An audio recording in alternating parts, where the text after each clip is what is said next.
Hello दोस्तों, आप सभी का स्वागत है क्रिएटिव एमपी में। अभी तक हमने दो अपनी जनजातियाँ देख ली। आज हम तीसरी जनजाति देख रहे हैं, कोल जनजाति। कोल या मुंडा।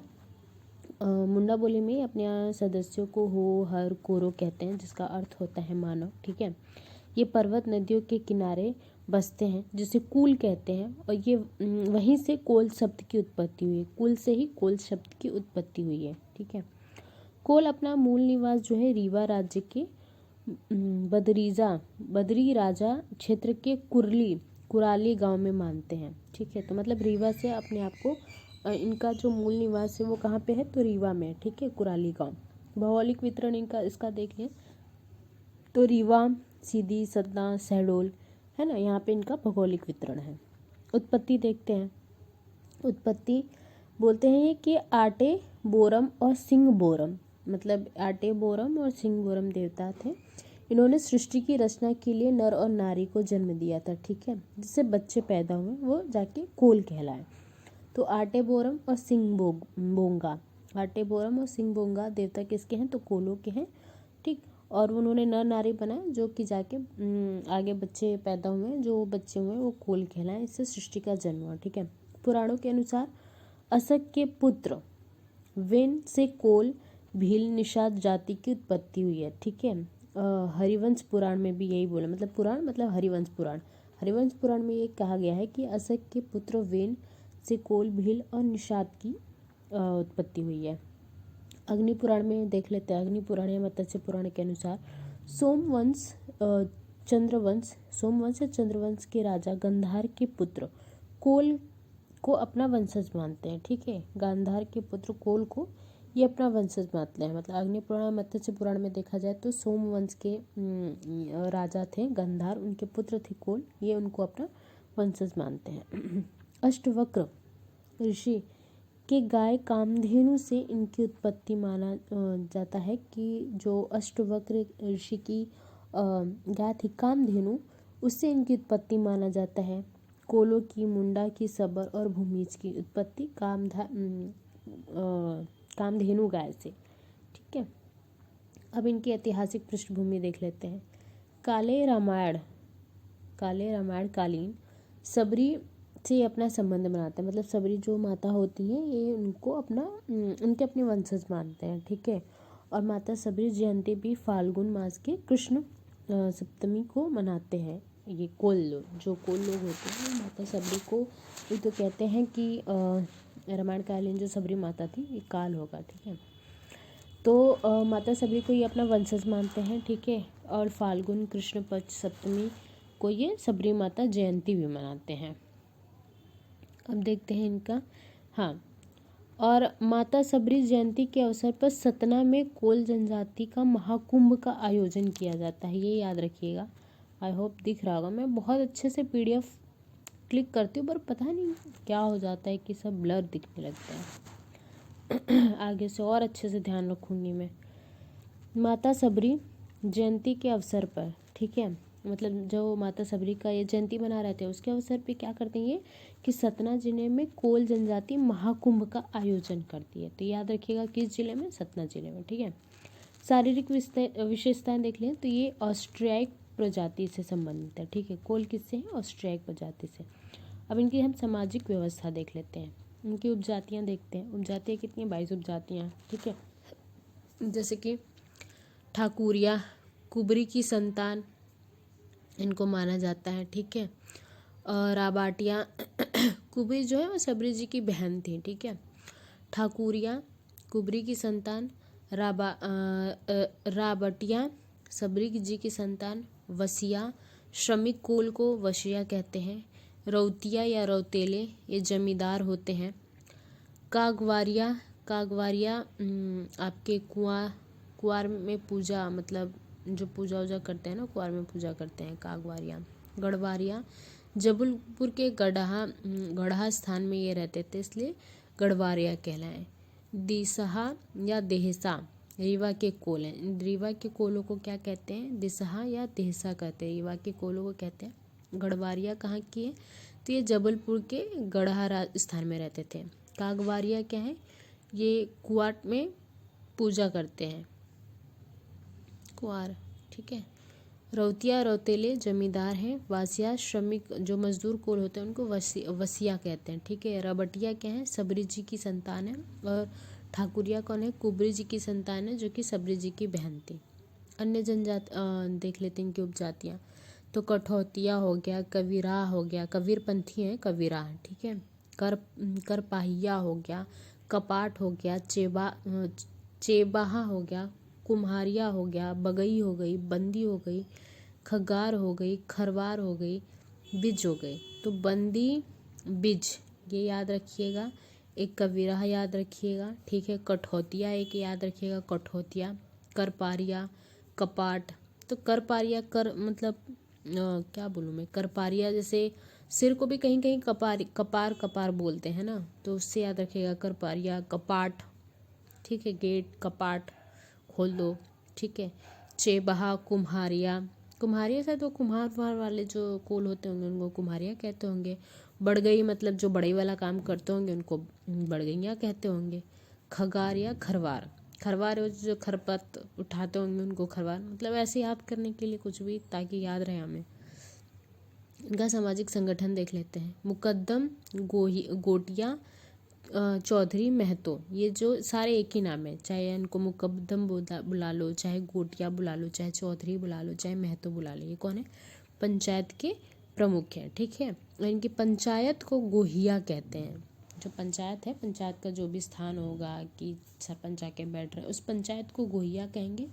लेकिन उस पंचायत का जो प्रमुख होगा उसको मुकद्दम, गोटिया, चौधरी या फिर महतो कहेंगे, ठीक। बरुआ, बरुआ इनका धार्मिक नेता होता है, ठीक है। भुइहार, भुइहार क्या है कि जड़ी बूटी, तंत्र मंत्र, पूजा पाठ का काम करने वाला होता है। तो बरुआ से याद रखिएगा, बरुआ इनका धार्मिक नेता है। भुइहार क्या है, ये जड़ी बूटी, तंत्र मंत्र ये सब कर रहा है, ठीक है। भुइहार को ओझा, पांडा, देवार भी कहते हैं। तो याद रखिएगा कि भुइहार ना आके पांडा आ जाए, देवार आ जाए, या फिर ओझा, ओझा तो आ जाए तो हमको पता चल जाएगा कि तंत्र मंत्र है। तो पांडा, पांडा भी वो पांडा लोग खेल करता है ना, तो पांडा तंत्र मंत्र, ठीक है।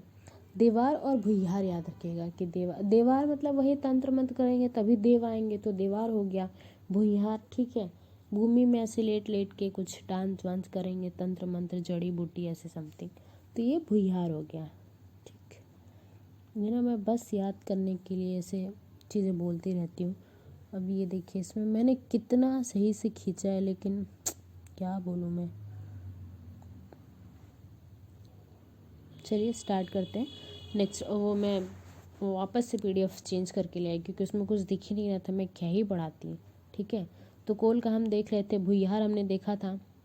अब यहाँ देखते हैं कि न्यूतिहा, न्यूतिहा क्या है, ये विवाह उत्सव या अन्य अवसरों पर न्योता जो देते हैं। न्यूतिहा मतलब याद रखिएगा न्योता देना, ठीक है। अब इनकी आवाज़ देख लेते हैं। कुल के गांव को कोलिन टोला कहते हैं, क्योंकि कोलों का गांव है तो कोलिन टोला, ठीक है। और जहाँ कोलों की घनी आबादी होती है उसको कोलाहन कहते हैं। तो कोलिन टोला कोलाहन, ये तो हमको समझ में आ जाएगा कि कोल से संबंधित है, याद करने की ज़रूरत भी नहीं है। तो ये न्यूतिहा याद रखिएगा, है ना, न्यूतिहा हो गया, और आपका भुइहार हो गया। देखिए इस दूसरे PDF में यहाँ का गायब था, मैं क्या बताऊँ, ठीक है। देखिए मुकद्दम, गोटिया, ये मुकद्दम, गोटिया, चौधरी, महतो, ये देखिए बरुआ, देखिए भुइहार, देखिए, है ना। तो वैसे ही हमने देखा क्या, न्यूतिया मतलब जो न्योता देने का काम करते हैं, ठीक है। और आवाज़ को कोलिन टोला या कोल्हान कहते हैं। अब इनका खान पान देख लेते हैं। खान पान क्या है कि गरीब कुल जो होते हैं वो कोदई भांजी खाते हैं, ठीक है, कोदई भांजी खाते हैं। और इनका प्रिय जो पदार्थ होता है वह महुआ का मदिरा होता है, जिसको मदाइन कहते हैं। महुआ का मदिरा जिसको मदाइन कहते हैं, ठीक है। इनका जन्म देख लेते हैं। जन्म संस्कार क्या है, जन्म संस्कार लड़की के जन्म को ये शुभ मानते हैं, ठीक है। बरहो प्रथा मतलब वही जो बच्चे का नामकरण वगैरह किया जाता है, बरहो, हम लोग के यहाँ भी बरहो किया जाता है ना, तो वो नामकरण वही है। तो इसमें इनका कुछ खास नहीं है जन्म संस्कार में। अब इनका विवाह देख लेते हैं। विवाह इनका क्या है, एक तो इनका है मंगनी विवाह, है ना, जो कि सामान्य विवाह है। राजा बाजी लव मैरिज है, ठीक है। मांगर माटी मतलब मंडप लगाने की प्रथा है। सुवासा, सुवासा क्या है कि पांडा द्वारा मिट्टी को मंडप तक ले जाया जाता है, ठीक है। मतलब पांडा होता है जो मिट्टी जो होती है उसको मंडप तक ले आता है, उसको सुवासा कहते हैं। नहदू क्या है कि दूल्हे को घर के दरवाजे पे नहलाना नहदू है, ठीक है। नहदू मतलब नहलाना नहदू, ठीक है। दूल्हे को घर के दरवाजे में बैठा के नहलाते हैं, इसे नहदू कहते हैं। लावा पसाई क्या है कि दुल्हन के द्वारा निभाई जाने वाली रस्म है लावा पसाई। जैसे वो लावा जो खाने वाला होता है समथिंग, शायद उसको ऐसे ऐसे कुछ करते होंगे, उसको पसाते होंगे, जो भी हो, लावा पसाई याद रखिएगा आप। अब इनके मृत्यु संस्कार देख लेते हैं हम। मृत्यु संस्कार क्या है कि स्त्री की मृत्यु होने पर शव यात्रा में महिलाएं भी शामिल होती हैं, ठीक है। और इनके मृतक स्तंभ को स्नेही कहते हैं। तो ये जितने मृत्यु से रिलेटेड हैं, ठीक है, वो याद ही होने चाहिए, क्योंकि कुछ कुछ के जनजातियों के मृत्यु गीत हैं, कुछ के मृतक स्तंभ हैं। जैसे हमने भीलों में भी मृतक स्तंभ गाथला देखा था, वैसे इनके भी मृतक स्तंभ है स्नेही। ये चीज़ याद रखनी है, क्योंकि ये पूछने के ज़्यादा चांस रहते हैं, क्योंकि छोटे फैक्ट हैं उनको याद रहते हैं। कि विवाह में क्या है कि मोस्टली सबका एक दो जैसे मिल जाता है आराम से। तो याद रखिएगा मृतक स्तंभ क्या स्नेही है, ठीक है। और स्त्री की मृत्यु होने पर शव यात्रा में स्त्रियां भी भाग लेती हैं, ये भी याद रखिएगा। कोलों का धर्म देख लेते हैं। ठाकुर देव इनके ग्राम रक्षक हैं, ठीक है। बड़का देव जो कि महादेव शंकर भगवान हैं, पूर्व दिशा में इनकी सामूहिक पूजा की जाती है, ठीक है। अहिरा बाबा क्या है कि घर के उत्तर पश्चिम दिशा में होते हैं। चबूतरा बनाकर जमीन मिट्टी के दो शिवलिंग जैसे आकृतियां रख दी जाती हैं, उसको बाबा बबाइन कहते हैं। उनकी स्थापना की जाती है, तो वो अहिर बाबा होते हैं। इनकी स्थापना कहाँ जाती है, तो घर के उत्तर पश्चिम दिशा में अहिर बाबा की स्थापना, ठीक है। फिर धासी धमसाना क्या है, ये कोलों के पूर्वज देवता इनको मानते हैं। धासी धमसाना ये अलग से याद रखिए, क्योंकि अभी तक हम लोग किसी दो जनजाति पढ़ने तो उनमें किसी में हमने ऐसे पूर्वज देवता नहीं देखे। हम ये पूर्वज देवता कहाँ पे देख रहे हैं, तो कोलों के हम पूर्वज देवता देख रहे हैं, ठीक है। धासी धमसाना। सन्यासी देव क्या है कि गांव में बीमारियों को आने से रोकते हैं, सन्यासी, ठीक है। वनसती देवी वनस्पतियों से, वंश याद रखिएगा वनस्पतियों के लिए, ठीक है। शारदा माई जो कि मैहरवाड़ी शारदा माई, वो इनकी भी पूजा करते हैं, तो ये याद रखिएगा। तो एक बार और देख लेते हैं हम इनके देवता। ठाकुर देव हो गया, हमने देखा ठाकुर देव, बड़का देव, अहिर बाबा, ठीक है। उत्तर पश्चिम में घर में लगा रहते हैं अहिर बाबा को। धासी धमसान इनके पूर्वज हैं, ठीक है। सन्यासी देव गांव की बीमारियों से रक्षा करते हैं बीमारियों से। वनसती वनस्पति की देवी और शारदा माता, ठीक है। प्रमुख त्योहार अब इनके देख लेते हैं हम। मकर संक्रांति पर सीधी जिले के गऊ घाट में कोल जनजाति का एक विशाल मेले का आयोजन होता है, ठीक है, सोन नदी पे। तो याद रखिए कि मकर संक्रांति में सीधी जिले में गऊ घाट सोन नदी पे कोल जनजाति का विशाल मेले का आयोजन होता है, ठीक है। और कोल मतलब हिंदुओं के जैसे ही ये अपना त्यौहार मनाते हैं, तो इनका कोई खास त्यौहार भी नहीं है, ठीक है। और ये जो मकर संक्रांति है उसको खिचड़ाई करते हैं, मतलब हमारे यहाँ ऐसे खिचड़ी बोलते हैं ना, तो उसको खिचड़ाई कहते हैं, तो ये याद रखिएगा। एक मिनट।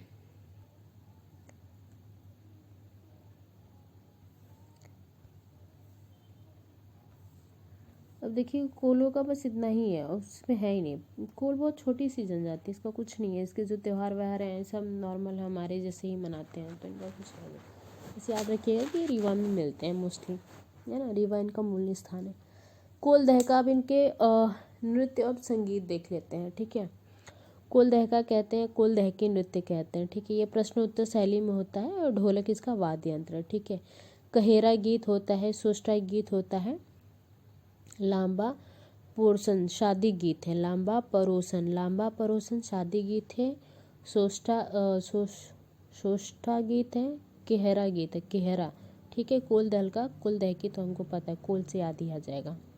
एक मगरोहन है, मगरोहन क्या है, विवाह मंडप बनाता है, काष्ठ शिल्प का, कि लकड़ी से जो विवाह मंडप बनाते हैं उसको मगरोहन कहते हैं, ठीक है। उखान या कहतून, ये क्या है, जो कोल जनजाति जो कहावतें कहती है ना, उसको उखान या कहतून कहते हैं, ठीक है। कोल जनजाति के किसान नाग पंचमी के दिन हल को नहीं छूते हैं, तो याद रखिएगा कि ये पूछ सकता है कि किस जनजाति के लोग नाग पंचमी के दिन हल को नहीं छूते हैं, तो वो कोल जनजाति हैं, और ठीक है। और किस जनजाति के लोग की कहावतों को कहनूत या फिर उखान कहते हैं, तो याद रखिएगा कोल जनजाति के लोगों को, ठीक है। मैं कोशिश करती हूँ इसमें मैं बैगा भी करवा देती हूँ। बैगा थोड़ा सा मे भी बड़ा हो जाएगा, बट कर लेते हैं यार, हम बैगा भी कर लेते हैं। बैगा जनजाति हम देखते हैं, क्योंकि वीडियो फिर काफ़ी छोटी हो जाएगी, कर लेते हैं थोड़ा सा बड़ी से। बैगा जनजाति, बैगा का शाब्दिक अर्थ होता है पुरोहित, ठीक है। और आप याद रखिएगा, गोंड जो है वो बैगाओं को अपना बहुत पवित्र मानते हैं, उनसे वो पलाश का धागा वागा भी बनवा रहे थे, है ना। तो बैगा शब्द का आर्थिक अर्थ होता है पुरोहित। बैगा स्वयं को प्राकृतिक पुत्र, धरती पुत्र और जंगल का राजा कहते हैं, ठीक है। बैगा लोग जो होते हैं अपने आप को स्वयं को प्राकृतिक पुत्र कहते हैं, धरती पुत्र कहते हैं, जंगल का राजा कहते हैं, ठीक है। बैगा अपने आप को द्रविड़ियन संतति भी मानते हैं, याद रखिएगा, द्रविड़ियन संतति मानते हैं। नोट्स ऑन बैगाज एक पुस्तक है जिसको कर्नल ब्लूमफील्ड ने लिखा है, ठीक है। में बोला गया है कि बैगाओं को छत्तीसगढ़ का निवासी मानते हैं। जैसे कर्नल ब्लूमफील्ड जो है, ये अपनी पुस्तक नोट ऑन द बैगाज में इन्होंने बोला है कि जो बैगा हैं वो छत्तीसगढ़ के मूल निवासी हैं, क्योंकि इनकी बोली भी उन्हीं के जैसे हैं, इसलिए छत्तीसगढ़ी है इसलिए। द बैगा किसने लिखा है? तो वेरियर एल्विन ने लिखा है। इन्होंने कहा है कि बैगाओं का संबंध बंगाल व बिहार की भूमिया जनजाति के साथ जोड़ा है। वेरियर एल्विन ने द बैगा लिखा और इसके बाद इन्होंने बोला कि जो बैगा है वो बंगाल और बिहार की भूमिया जनजाति से संबंधित है, ठीक है। बैगाओं को पांडा, ओझा, विवाद आदि भी कहा जाता है, क्योंकि ये कहीं ना कहीं पूजा पाठ वाले काम में भी रहते हैं, तंत्र मंत्र में भी रहते हैं, ठीक है ना।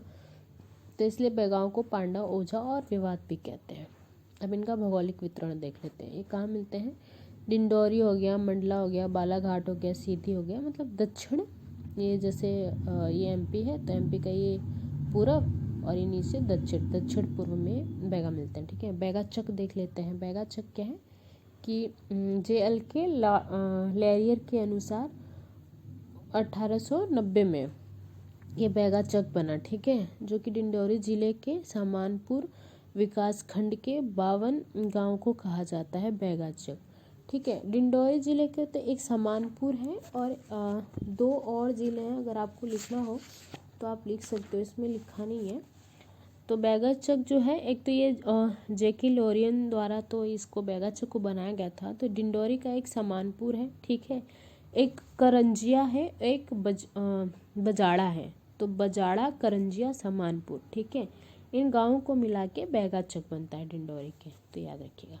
शारीरिक संरचना इसकी देख लेते हैं। तो पोटो ऑस्ट्रेलियाई प्रजाति के माने जाते हैं, ठीक है।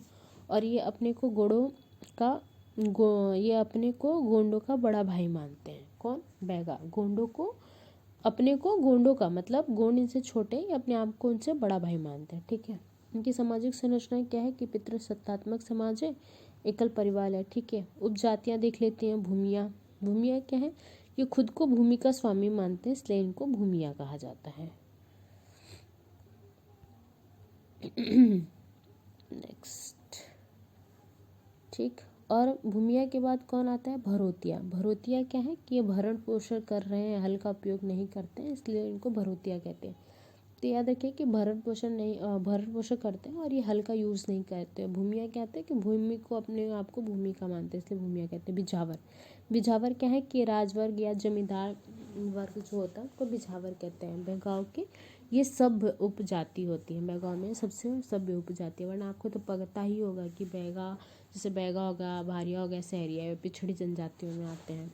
बट बिझावर जो है वे बैगाओं में सभ्य है, ठीक है। नाहर, नौरतिया, ये शेर की पूजा करते हैं। कौन? नाहर और नौरतिया, मतलब शेर का कहीं ना कहीं पर्यायवाची नाहर भी होता है, ठीक है। तो इसी नाहर से नौरतिया निकल गया। इनकी उपजाति गोंड मैना, यह बैगा बंदर व गौ मांस खाते हैं, इसलिए इनको गोंड मैना कहा जाता है, ठीक है। कठ मैना बड़ई होते हैं और राय मैना। तो हमने कौन कौन सी उपजातियां देख ली? कठ मैना हमने देखा, कठ मैना है जो कि बड़ई है। राय मैना, ठीक है, राय देने वाले हैं, राय मैना ऐसे याद कर लीजिए। राय मैना, कठ मैना, गोंड मैना। गोंड मैना क्या क्या खा रहे हैं? बंदर और गौ की मांस खा रहे हैं, ठीक है। नाहर और नौरतिया, नाहर मतलब शेर, तो नाहर या नौरतिया ये कौन है? शेर की पूजा करते हैं। बिझावर क्या इनकी सबसे सभ्य जाति है, ठीक है, उपजाति है बिझावर, राजवर्ग और जमींदार है। भरोतिया है, ठीक है, भरण पोषण करने वाले, हल का यूज़ नहीं करते। और भूमिहार देखा था हमने, भूमिहार, हाँ, भूमिज देखा था। चेक ही कर लेते हैं कि क्या देखा था। भूमिया देखा था, सॉरी ना, एक मिनट दिखा देती हूँ मैं आप लोगों को। भूमिया देखा था, है ना। भूमिया के बाद भरौतिया देखा, बिझावर देखा, नाहर देखा, नाहर, नौरतिया, गुड़ महीना, काठ महीना, राय महीना। ठीक, वर्ग विभाजन अब इसका देख लेते हैं कि वर्ग विभाजन क्या है। समाज का मुकद्दम, मुकद्दम कौन है? गांव का मुखिया है। ठीक है। दीवान या दीवान क्या है? कि मुकद्दम की सहायता करने के लिए दीवान और दीवान रख दिया गया। समर्थ क्या है? समर्थ सामाजिक कार्यों एवं गांव के अतिथियों के आने पर राशन और मतलब जैसे मान लीजिए किसी के गांव में कोई आ गया, अतिथि आ गया, तो उसके रहने खाने की व्यवस्था ये सब का जो प्रबंधन करेगा, जो वही प्रबंधन करेगा जो समर्थ होगा, तो समर्थ से याद रखिएगा। ठीक। कोटवार, कोटवार से कोतवाल को याद रखिएगा, गांव की सुरक्षा करते हैं। ठीक है। दवार, दवार क्या है? कि ये पुरोहित या पांडा है। दवार जैसे देवार देख लीजिए, हम कोलों में पढ़ रहे थे, वैसी दवार देख लीजिए कि पुरोहित है या पांडा है। ठीक है। माधो, मांदो क्या है? मांदो बैगा जनजाति के पंचों की बैठक को मांदो कहते हैं। तो ये याद रखिएगा कि बैगा जनजाति के पंचों की बैठक को क्या कह रहे हैं? मांदो कह रहे हैं। ठीक। और ऐसे हमने गोल के पंचायत को गोहिया देखे थे, है ना, कि गोल के जो पंचायत की बैठक हो रही है उसको गोहिया कहते हैं। तो ये याद रखिएगा। बैगाव का रहन सहन देख लेते हैं। इनके गांव को पुरवा कहते हैं। ठीक है। 8-10 घरों का टोला होता है। ठीक, याद रखिए किसके गांव को पुरवा कहते हैं? तो बैगाव के गांव को पुरवा कहते हैं। ठीक। और जब 10-8 घर होते हैं तो उसको टोला कहते हैं। खान पीन क्या है? इनका प्रिय भोजन पेज है। ठीक है। यह शेर, रीछ, शेर हो गया, रीछ हो गया, भालू, लकड़बग्घा हो गया, बिल्ली हो गया, कुत्ते, गौरैया का मांस नहीं खाते हैं। याद रखिएगा। और जो बैगा होते हैं वो गौरैया को ब्राह्मण मानते हैं। याद रखिएगा कि कौन सी जनजाति है जो गौरैया को ब्राह्मण मानती है? तो बैगा है। ठीक है। पक्षी के शिकार करने के लिए बनाया गया जो फेरा, जैसे जो पक्षी के शिकार करने के लिए जो फंदा वगैरह बनाते हैं जिसमें फंसा के उनको शिकार करते हैं, उसको मलंदा कहते हैं। मलंदा कहते हैं। ठीक है। मलंदा, ये याद रखिएगा कि इनकी पंचायत को क्या कह रहे हैं? मांदो कह रहे हैं पंचायत को, जो पंचायतों की बैठक हो गई है। और जिससे पक्षियों का शिकार करने के लिए जो फंदा हम बना रहे हैं जिसमें पकड़ेंगे उसको मालंदा कह रहे हैं। तो ये याद रखिएगा। बागा, बागा क्या है? इनकी साड़ी है। चौखाना क्या है? कि सुहागन स्त्रियां साड़ी पहनती हैं। इसमें पूरा लाल नहीं होता है बल्कि सफ़ेद और धारियाँ, मतलब ऐसे सफ़ेद होगा और लाल होगा, उसकी धारियाँ बनी होती हैं, उसको चौखाना कहते हैं। कौन पहनता है? सुहागन स्त्रियां पहनती हैं। ठीक है। बगरा क्या है? बगरा धोती के दोनों छोरों के पल्ले होते हैं, उसको बगरा कहते हैं। जो धोती होती है उसके दोनों जो कोने के छोरे होते हैं उसको बगरा कहते हैं। ठीक है। मूंगी क्या है? मूंगी है कि लाल रंग की 16 व 12 हाथ की धोती होती है। ठीक है। जो सफ़ेद रंग के धागों से कलात्मक कारीगरी की होती है उस पर, तो उसको मूंगी कहते हैं। मतलब लाल रंग की 16 हाथ व 12 हाथ की धोती है। ठीक है। चकदरिया क्या है? चकदरिया जो है धोती के दोनों छोरों में कलात्मक बेल बूटों को बनावट है। ठीक है। तो चकदरिया क्या है?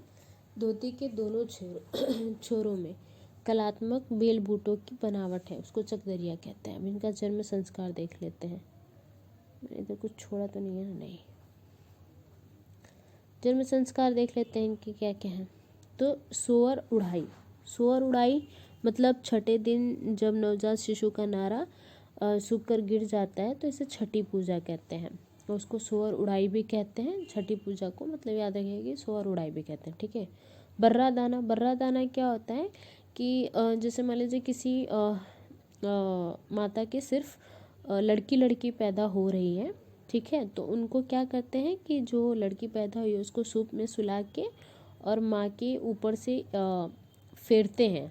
तो ऐसा होता है, ऐसा बोलते हैं कि उसको नारा चेंज हो गया, अब लड़का नहीं लड़की, लड़की नहीं अब लड़का होगा, तो इसलिए उसको बर्रा दाना कहते हैं। मतलब पढ़ देती हूँ मैं। लड़की के होने के लिए, माँ का नारा बदलने के लिए पैदा हुई लड़की को सूप में सुलाया जाता है। ठीक है। ताकि वो नारा चेंज हो जाए, अब लड़के पैदा हो। ठीक है। बैगा झालर, इसमें क्या होता है? शिशु का जो पिता होता है वो शिशु के सिर के बाल को काटता है 7वें दिन, उसको बैगा झालर कहते हैं। ये चीज़ याद रखिएगा। ये पूछ सकता है कि बर्रा दाना क्या है, बैगा झालर क्या है, हमें नहीं समझ में आएगा कि क्या है, तो ये चीज़ याद होना चाहिए कि बर्रा दाना क्या है, बैगा झालर क्या है। ठीक है। बड़ी उपजा, बड़ी उपजा क्या है कि प्रसव के बाद प्रसूता को दिलाई जाने वाली जो जो दवाई पिलाई जाती है, जो माता प्रसव करती है, उसको बड़ी उजहा कहते हैं। तो ये याद रखिएगा।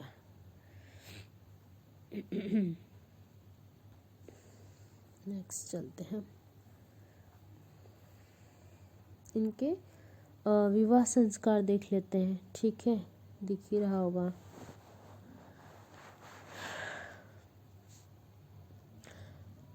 मंगनी चढ़ विवाह। ठीक है, इस समय मतलब ये मोस्टली अरेंज मैरिज है, मंगनी चढ़ विवाह।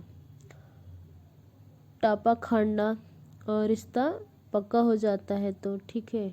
कुदई जोगनी, विवाह का प्रबंधन करने के लिए। मैंने एक काम करूँगी, ये जो विवाह हम ना नेक्स्ट वीडियो में देख लेंगे, बेगांव की विवाह संस्कार, क्योंकि ये PDF सही है नहीं और मुझे खुद मज़ा नहीं आ रहा है कि मैं उसमें, है तो थोड़ा सा ही बचा, बट मैं चाहती हूँ कि आप लोग को भी दिखे, वरना ऐसे तो खाना पूर्ति करने का मतलब नहीं है। तो नेक्स्ट वीडियो में ना हम बेगांव के विवाह संस्कार से देख लेंगे। अभी तक आपने जहाँ तक पढ़ा वो तक देख लीजिएगा। नेक्स्ट वीडियो में बेगांव का संस्कार देखते हुए और आगे कोई एक जनजाति उठा लेंगे। तो चलिए मिलते हैं नेक्स्ट वीडियो में। ओके, अपना ध्यान रखिए और जितना हो सके उतना रिवाइज करते रहिए चीज़ों को, क्योंकि सिर्फ रिवीजन ही है जो इस नेगेटिव मार्किंग में हमें अंदर ले जा सकती है, और अगर हम याद नहीं करेंगे चीज़ों को तो फिर पॉसिबल नहीं है। तो ठीक है, मिलते हैं नेक्स्ट में। Like share and subscribe. Okay, tata bye bye.